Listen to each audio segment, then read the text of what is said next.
Welcome to the second full-length episode for SWOLE is the Goal with me, Tony Claire.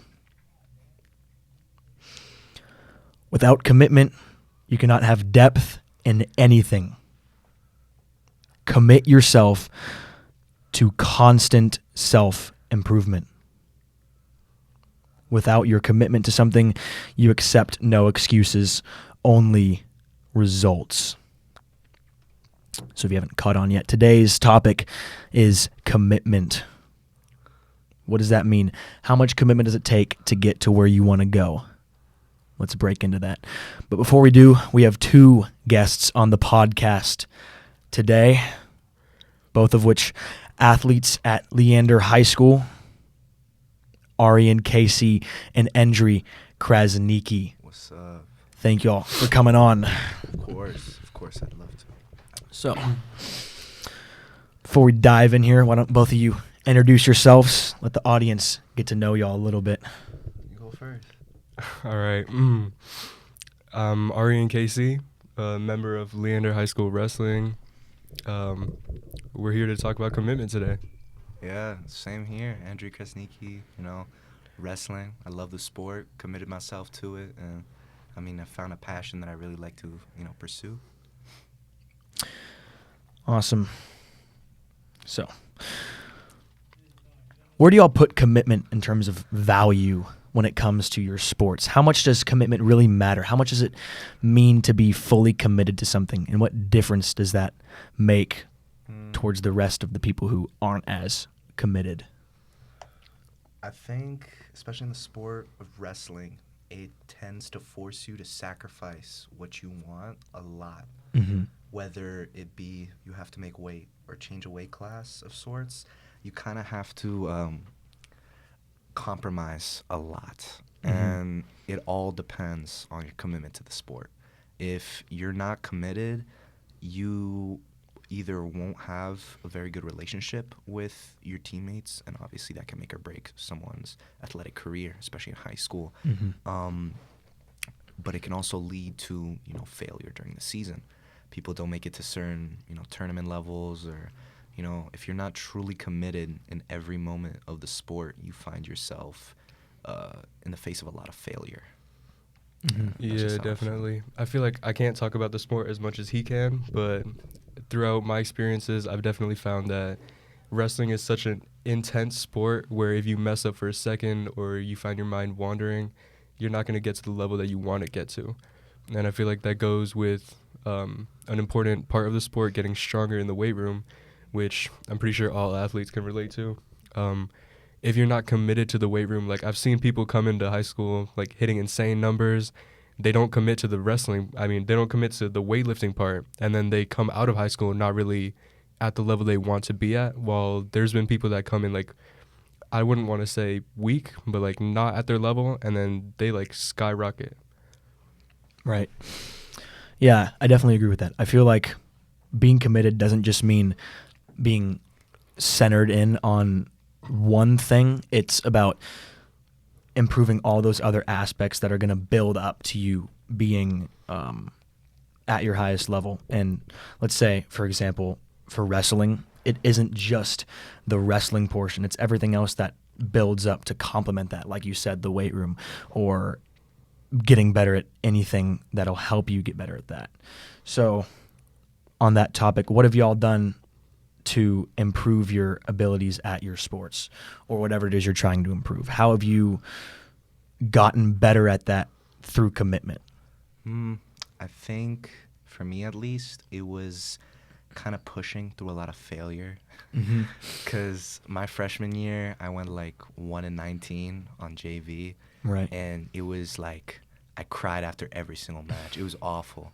I'd just get body slammed. It was just pain and failure, and I didn't even see the point in it anymore. Mm-hmm. But I tended to enjoy the sport despite failing. The practices were fun. I loved my teammates. They're some of my best friends now. Right. And my sophomore year, after I'd committed myself to the weight room, to kind of exercising, getting a routine going to kind of better myself in that aspect, I skyrocketed skyrocketed, and I made it to varsity in my second year. Wow. Mm-hmm. Yeah, and I mean, obviously my third year, I can say now, I mean, I made it to the regional tournament and I almost qualified.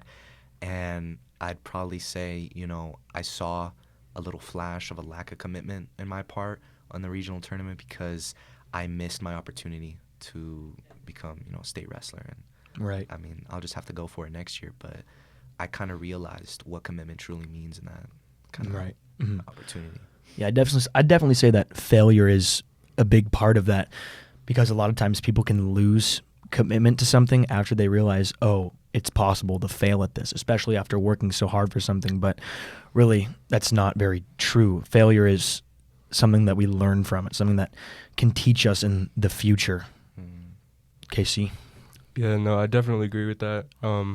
Especially with a sport as complex as wrestling, it's really about all the hard work you put into it. Like, you'll see at some practices, there's people like slacking off, like kind of just sitting in the corner and not really doing their best to make weight. And then it goes to negatively impact them. And I feel like you can also relate this to aspects that are not just sports, especially in school. If you're not committed to getting your work done, you're obviously not going to be passing, which could actually negatively impact the rest of your life, because most of us won't be playing sports at the higher level after high school. Right. That's definitely true. I kind of see commitment as the foundation to everything else that goes on top of that. One of my first posts from SWOLE is the Goal on the Instagram, I said, commitment to your goals will set up everything. The discipline, the drive, the willpower to continue. All of it roots from commitment to the goal itself. Ask yourself, how committed am I to my goals? And at the end of the day, the people who aren't going to be going past high school are, in reality, the ones who aren't 100% all in. Because being all in means giving up a lot of things to get better. It means giving up those times that would be spent doing something you'd rather do, to be in the weight room or working out or doing something painful to get that extra edge on the competition. So I feel like being committed can also come from the environment that you surround yourself with, being in a positively influenced area to where you have other people that are committed. And I think that speaks really loud in terms of having it rub off on you, to where if you're with people who are committed, then in turn it'll make you committed as well. So do you feel like you guys are surrounded in an environment where other people are committed, or are you kind of on your own in that space? No, I agree completely with the Definitely the previous statement. I can kind of attest to, you know, people rubbing off on me. Casey is one of them, definitely, for sure. I mean, from when I met him freshman year, you know, we went through a little quarantine together and all that, and like we had this kind of internal competition between each other. You know, obviously we had our respective spots in our sports and all that, but we tended to compete a lot, especially in the weight room, and it's driven us both like in crazy directions. I mean, Casey's a powerhouse in the weight room, and I'd never even imagined going as far as I did in my wrestling career. And I mean, yeah, I definitely remember back in freshman year, way before quarantine, it seemed like we were all so skinny and like weak. Right. And then quarantine started, and you know, that's when you really got to explore your hobbies and interests, because there was really nothing else to do. And so over summer in quarantine, I decided to buy some weights, start up like a little garage home gym.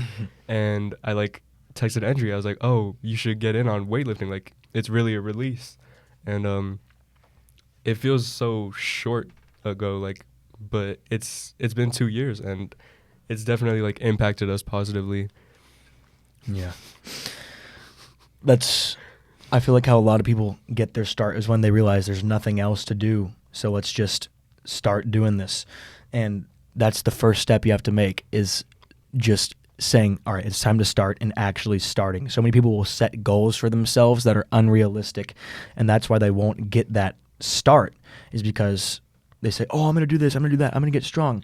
And then the next day comes, and the next day comes, and they haven't found themselves starting yet, because they can't sit down with themselves and be honest with themselves about being committed to something. Yeah, I agree. I've seen that as an example of a lot of people.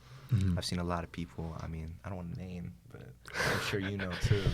But I mean, I've seen people kind of.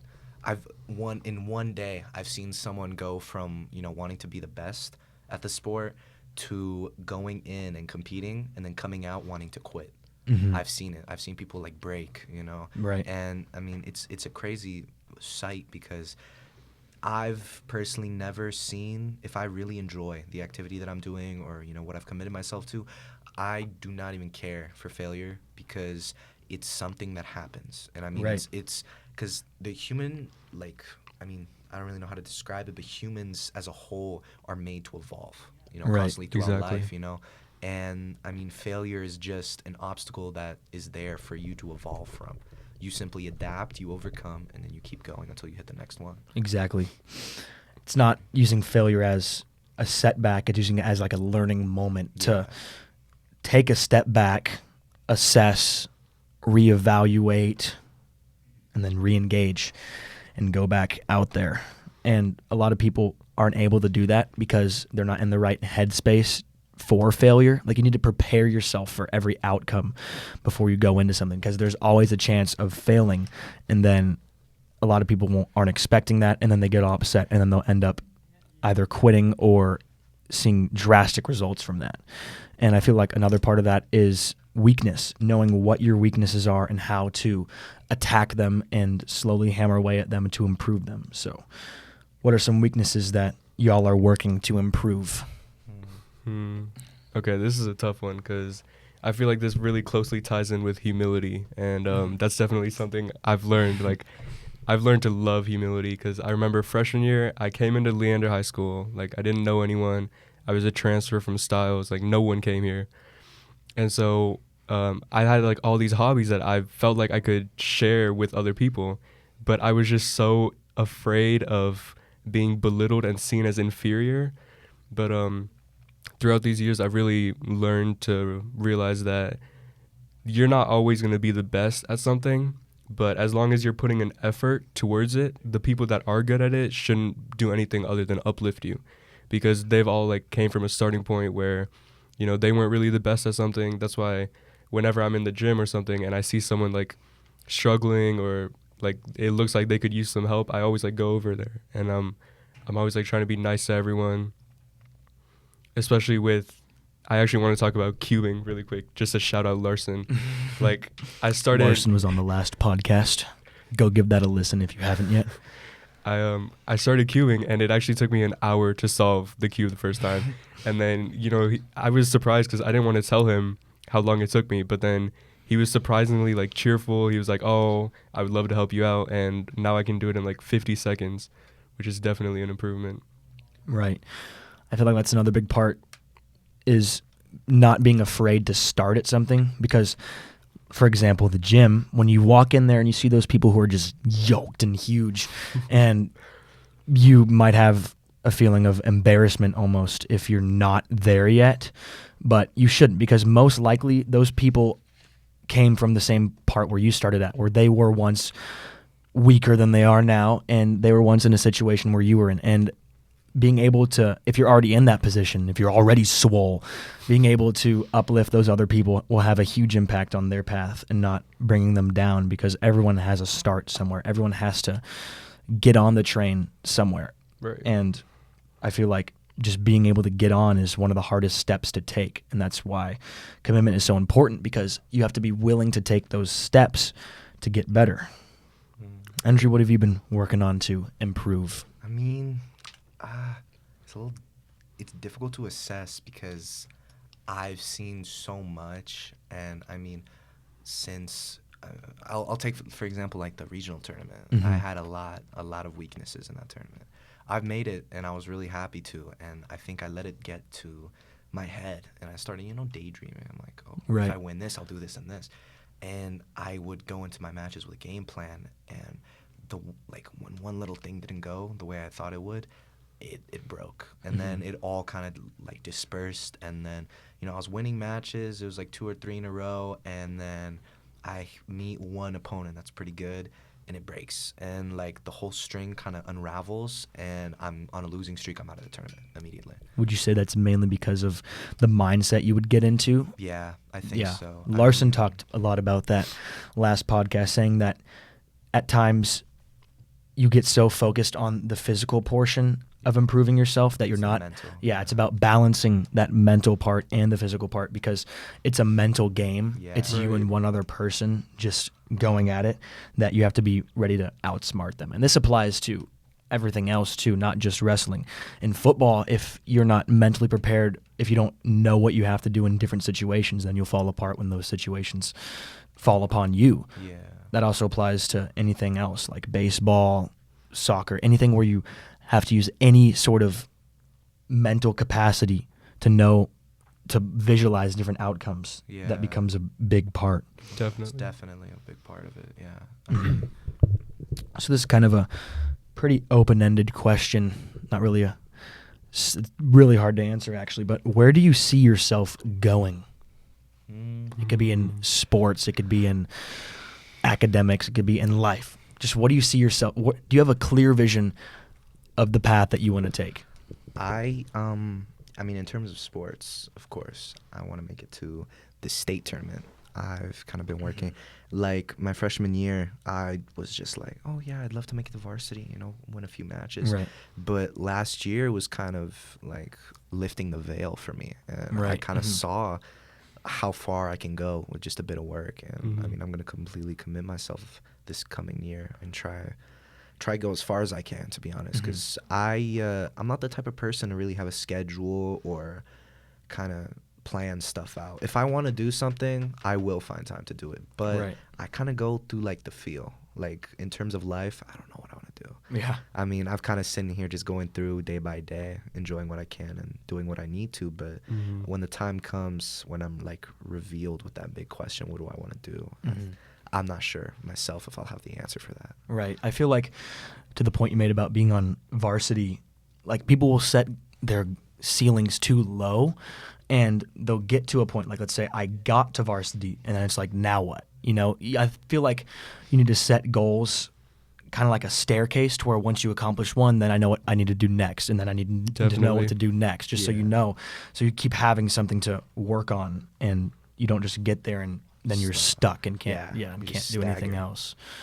Casey, where do you see yourself going? That's a really tough question because, as you know, we're juniors. School's about to end. We'll be seniors next year, and then after that, it's college. And there's a lot of people. I mean, like most people don't really know what they're going to do in college. Academics is really important to me. I feel like the environment I was raised in, especially with my parents, their commitment was to helping me get better at nothing but studying. And so, you know, I've done pretty good in school. I'm in IB. I'm like ranked 26. My GPA is like 5.4. But I'm at this point where I feel like I'm on the edge of a cliff, and then beyond the cliff is like a sea, and it's like that's what you're going to be doing in the future, because like once you get your major and your job, that's really it. Like that's towards the end of your life. But I don't have a career path in mind, so I'm kind of just winging it right now. Right.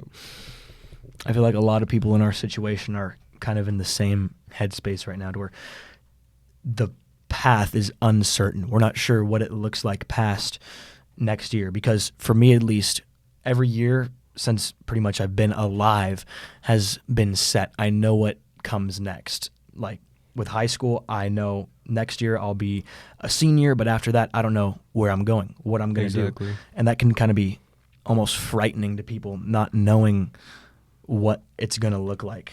And taking that step, I feel like, is one of the hardest things, just walking out into the uncertain without necessarily too much leadership or guidance, to where you're really on your own. And I don't think anyone can really be prepared for that. It just happens, and then you get over it, and then bam, you're in life on your own. And that's when it really begins. Right now we're kind of in like the build up to that. And over this course of 12, 13 years of being in school, it has equipped us to be ready for the real world. It's tried to equip us for being ready. But in reality, it's all going to be on us. Yeah, Exactly. definitely. Changing gears here a little, we just talked about where do you see yourself going, but I really want to ask a maybe even more important question. What keeps you going? What keeps y'all on that path to continue moving forward? Because I feel like there can be a lot of factors that play into this, and there isn't really one answer that can define what keeps you going. Right. But what do y'all think that is?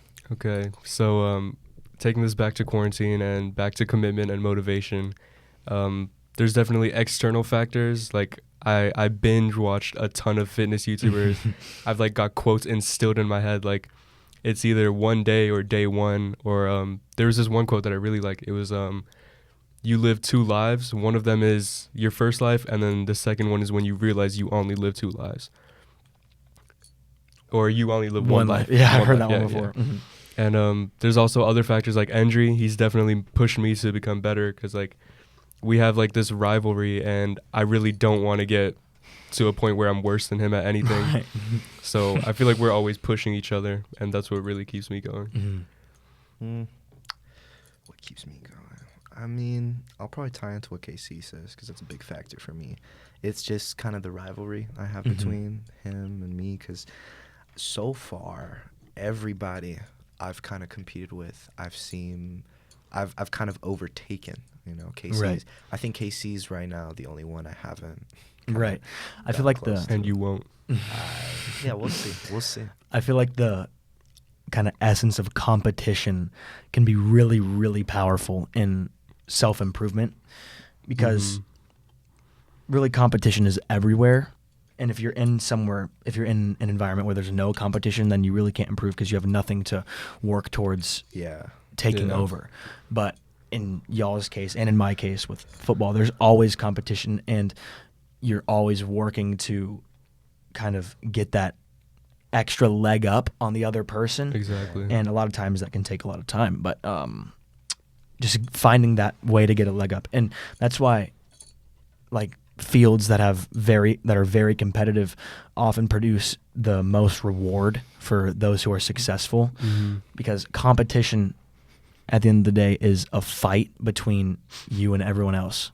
Yeah. Yeah, competition just makes everything more intense. I think it also depends like who you surround yourself with. Yeah. Definitely. Because even if you surround yourself with people who are better than you, if they don't have that kind of drive to keep that leg up on you, then you don't really, because you'll overtake them eventually. Yeah. And then after that, I mean, where do you go? That's kind Exactly. of the stagger you Yep. see, especially with like, I can kind of tie that into wrestling again. You have like state champs, and I mean, they'll keep going and going, but at some point, you kind of just stagger in your career, and you have to wait at that point. You know, you got people who are state Right. champs freshman year, and you know they get undefeated or whatever. They might move up a weight class. You know, you never see them kind of stagger. Right. They'll go up a weight class, down a weight class. They'll They're challenge always looking for themselves. competition. I Yeah. feel like that's what is a big part of really improving your sport, is not just working with people who are worse than you. Yeah. Like just- if you're only training and competing with people who you know are better than you, like if I was to go out and like do tackling drills with middle schoolers, I wouldn't see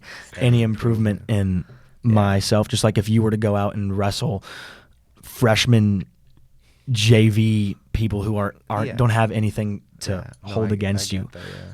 But I feel like that also kind of ties into like pride, especially in high school. Mhm.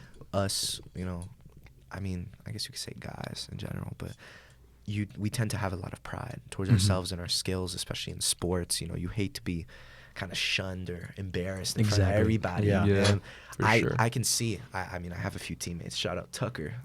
Oh. But, you know, their pride doesn't allow them to really get better. You know, they'll commit themselves to something, and they might do it for a few weeks. You know, but eventually, if they see constant failure, their pride gets hurt. And once your Right. pride, I mean, it's a terrible feeling. You see your pride get hurt, you're like, oh, I really don't want to do Right. that. I don't want to keep Mhm. doing that.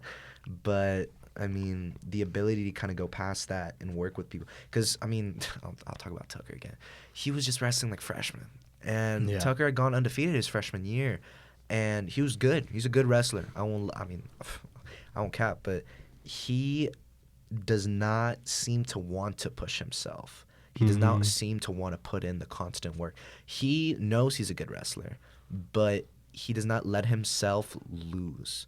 You know, Mhm. he will. Right. I mean, his freshman year, he messed up, and he could have gone to state. He was undefeated. There was nobody who could try him. His second year, which is this year, he didn't even make it to day 2 of region, Wow. and it was Mhm. disappointing because you expect so much.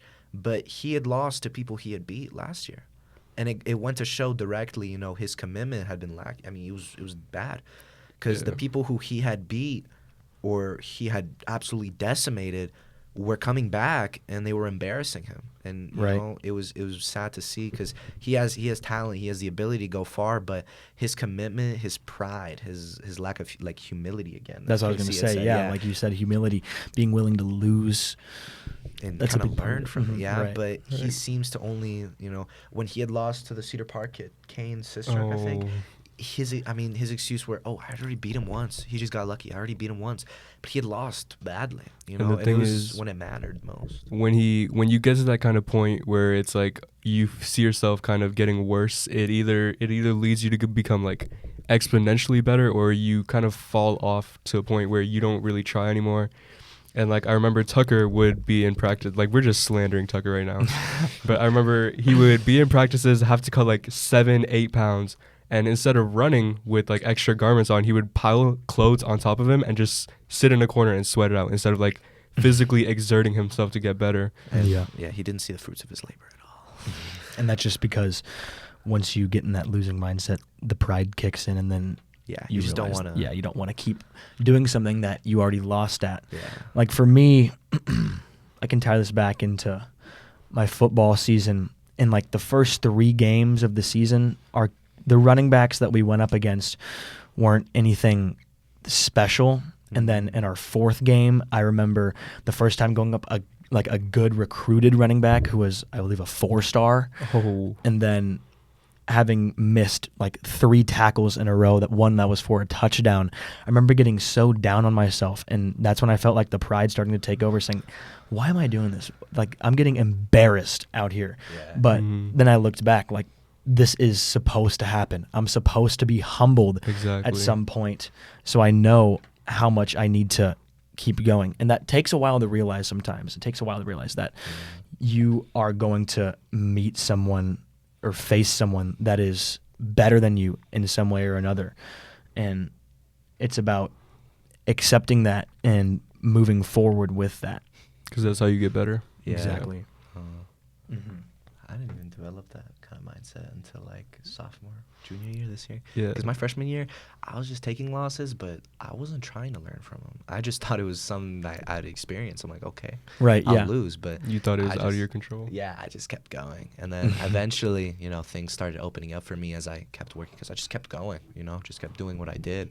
And eventually it worked. You Right. know? And I mean, I can kind of quote you on that too, because what you say in physics about form, you said that you were, like, you can tie it into weightlifting, you know, you're just doing form consistently. For so long. Yeah, and yeah. it's lightweight, you know, that can also be a thing of pride, you know, you go into a gym or you work out with Yeah, and you somebody. just want to be the heaviest lifter Yeah, there. ego you know, lifting. but their form isn't good. I mean, you're willing to kind of sacrifice your own pride and just do what you want to do, what you know you need to do, and eventually it'll work out for you over whatever anybody else wants to do. Right.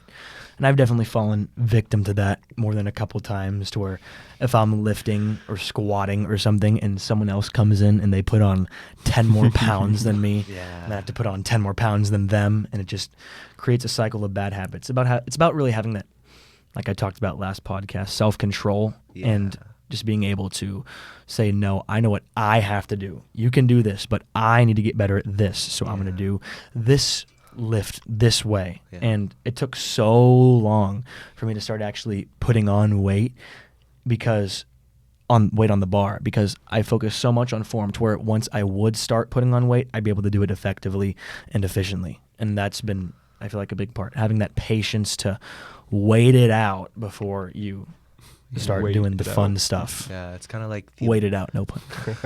the ability to kind of like not conform. I guess self-control is a better way to say it, but that's the way I see it. Just not to, like, you don't conform to what other people might be doing, because that kind of sense of pride makes you feel like, oh, I got to do what they do, or Right. else I'm going to be, Mhm. you know, the odd one out, or this or that. You can tie that into what you said when you were coming from Definitely. styles. You gotta you have to be able to follow yourself over others, I agree. and that kind of ties into like leadership too. Mhm. Knowing that your goals and your outcomes are going to be different than everyone else's around you. So it's doing what you need to do, not what other people need to do to get stronger. Because some other people are going to be lifting heavier than you. It's always going to be happening. There's always going to be someone that is stronger or Always a bigger faster or fish. better.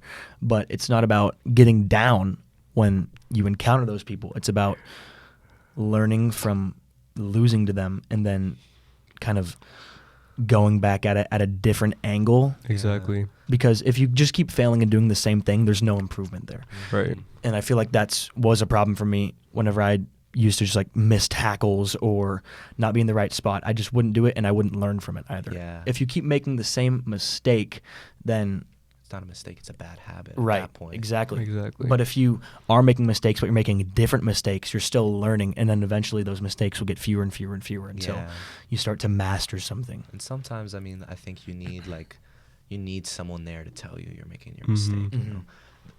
Like Casey has been that kind of friend for me. If I'm doing something wrong and I don't want to admit it, or I don't want to sit down with myself and let myself think it through, he'll reveal it to me. You Right. can't just surround yourself by yes men. Yeah, Because and they'll just always say yes to you. Yeah, And that'll help you improve. I want to talk about kind of tie back in with what we were saying about how you got to worry about what's good for you. Like you see other sports lifting, like basketball, they're not putting insane numbers on squat or bench. Like Right. they're training for their sport. Mm-hmm.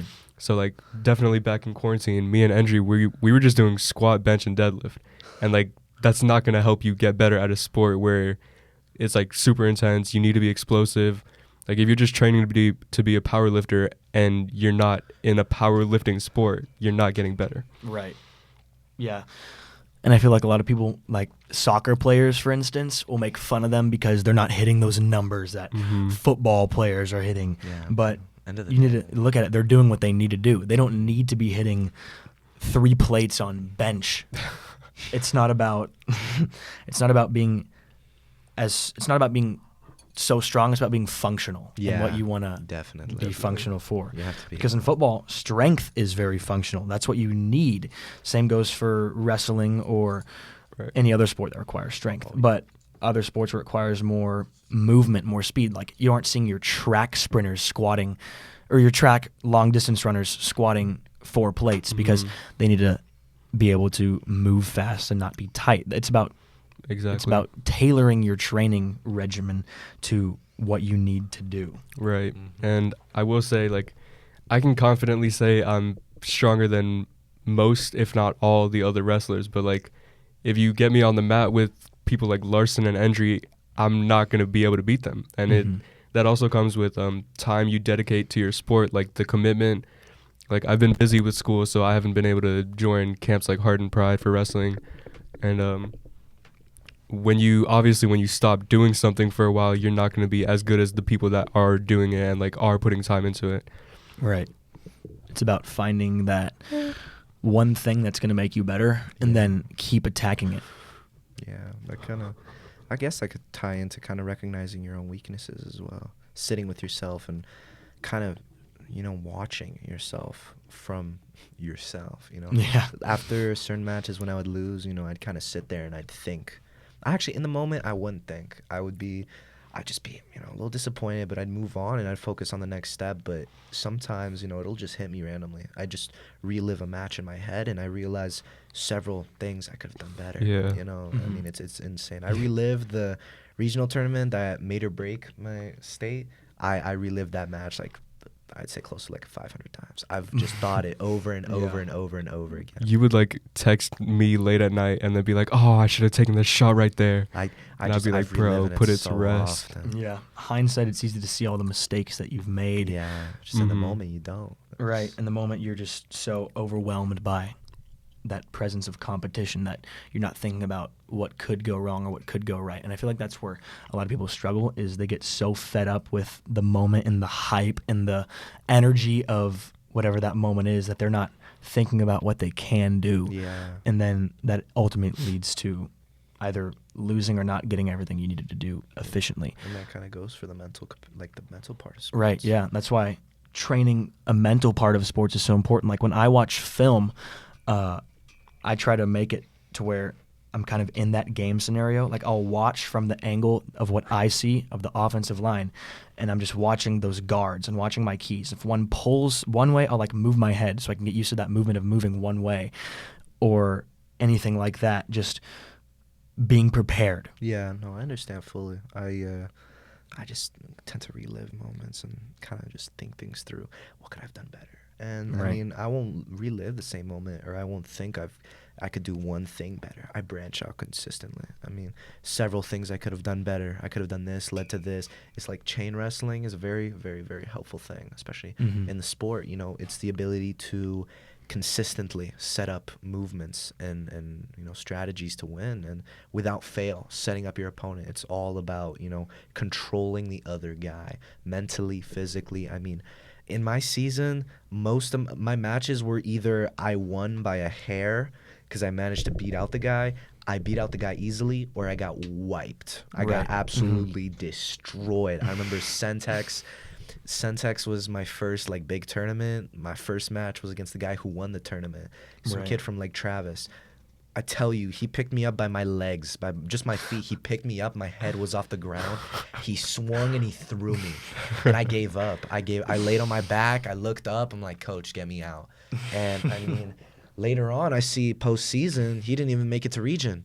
He stopped at districts, and it just goes to show kind of, if I had been in the right headspace, in the competition level headspace, I would have been able to challenge him somewhat. But I mean, you only grow from your losses, and I grew. So, if you're listening to this right now, take a moment and look back at something that you've lost at or came short.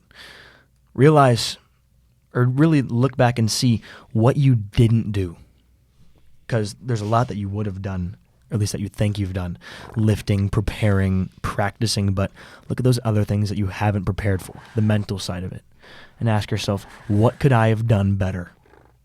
So next time when you attack, or next time when you go out into competition, you're prepared for that. Right, and that's really why you have coaches. Like, I want to say shout out to Coach McLean. Yeah, I was gonna say, you beat me to it. He's always in your corner, especially in big tournaments where there's so many people wrestling at once, and it's like you only have two coaches. So sometimes you have to get your teammates in your corner, and it really, really, really helps when you have teammates encouraging you, like telling you what to do on the sidelines. Because sometimes when you're on the mat, you kind of just blink, and you're just like running off instinct at that point. Yeah, right. I'm glad for Coach McLean, because he's definitely not one of Super those glad. coaches that are yes men, or they're easy on Yeah, you. he'll tell you. Yeah, when he you will mess tell up. you, no matter, even if you're the best wrestler he has, he will just let you know if you failed or not and what you did wrong to your face. It doesn't matter how angry you get. That's good to have, though. Yeah, I Someone mean, that can Just let keep you know. down. Yeah, I mean, Tucker, For sure. Tucker stormed off a couple times, but coaches, I'm amazed at his own patience. But Yeah. I mean, the ability to kind of work with us is I'm really grateful for that, because I wouldn't be where I am now without a patient coach like him. It's all about putting yourself in that environment, Yeah. putting yourself with people that can correct you when you need it. Because when your ego gets too high and you think you're on top of the world, you need someone to bring you down, or else you're just going to get into a constant spiral of out of control habits that will lead to your eventual failure. Yeah, it's like being comfortable with being comfortable is a bad thing. You need people to make Right. you uncomfortable. Exactly. Call you out on things, embarrass you sometimes, make you Exactly. feel little, because that will be kind of the root. I mean, not like belittling you, but you realize, wow, they're a lot more ahead of me than I thought they were. That's where I got to get. And that kind of reveals a pathway for you to follow those people, and eventually you'll either catch up, or no matter what, you'll be led to a large amount of self-improvement, but you may catch them, you may not. It depends on your work ethic and the amount of work you put in. And how committed you are. Yeah. Tie back. Yeah. Plays a large role. Anything else y'all want to add before we wrap up here? What is it? Coach wanted to know how many burpees you've done today. How many burpees I've done today? For those who don't know, Coach McLean asks me this every single day. How many burpees I've done today? The answer is more. More? Not I don't enough. put a number on You're it. just too many. Just too, You don't okay. Too count. many. Your commitment is just that strong. Yes. His commitment's so strong he stopped counting. I don't even count. There's no point in counting. Just go until you can't. Exactly. Exactly. No, I go until I can't, then I keep going. Yeah, just simply. Exactly. Just failure, like again. Just Yes. keep It's failing. Just you know? discipline. Constant cycle. Constant cycle of failure, and it Mhm. leads to your success. That's kind of Exactly. Being able to stay committed whenever it's hard. Being able to stay committed whenever you have failed. when it's uncomfortable. You kind of just want to leave. You want to disappear, and Mm-hmm. that sense of being uncomfortable, that sense of I don't want to be here no more. I don't want to do this. You have to kind of break through that and realize being uncomfortable is a part of life, and you're going to experience it in almost every aspect. No matter what Mhm. you do, you are not the only person on earth. Exactly. And nobody, not even your loved ones, are like Stopping for you. not stopping in the sense like they are not going to not make you uncomfortable. They are not there always for your comfort. They're gonna disappoint you. They might make you sad, make you uncomfortable, and it's just something because every human moves on their own path, and it's kind of it all ties in to people. Right. Exactly. And Have to learn to deal with that even when it's unexpected. yeah, you see Right. that in every aspect Mhm. of life. Keeping relationships alive, whether it be your parents, whether it be a girlfriend, boyfriend, sisters, brothers, anything really. You see, nobody's perfect. People make mistakes. People might not do something you like, but the ability to move through that shows your commitment to the relationship For sure. itself. To move through adversity, to move through kind of problems that you might have, and eventually things will blossom because you've gotten so used to that uncomfortableness that it becomes something normal. You're like, Mhm. oh, it's just part of the relationship. Yeah. You move past it to better things. Right. Right. Getting comfortable with being uncomfortable. Yeah, that's a Mhm. fire quote. People who are comfortable with being uncomfortable are unstoppable people because they're used to failure. They're used to pain. And that's what is going to make you a champion. Right. Like those days when you wake up and it's like, oh, I can't go to the gym today. Those are the days that's really, Right. those are days you the gotta- most important. Mhm. Yeah. Exactly. It just takes getting up Builds out of bed. discipline. I have those days so often, and just like it's just getting out of bed. Once I get out of bed, I'm like, oh, I gotta go. Yeah. But the ability to get out of bed, Right. bro, Exactly. it's just like it's like hot glue. You're just stuck. You're like, oh my god. Yep. You're so comfortable. Yeah, it's warm. Yeah. Oh, it's comfy. Beds look a little squishy. You don't want to go out. It's cold in your room. You don't want to go Yeah. brush your teeth, get ready. To all those people this morning who decided to stay in their bed, you're wrong. Oh God, get up out of bed. Get Wake up, up. get to work, and get stuff done. Yes, sir. Exactly. It'll be so much more rewarding later. Later on the day, you'll be groggy if you decide to stay in bed. You'll be regretting, but you will never regret a good workout. Yeah. Exactly.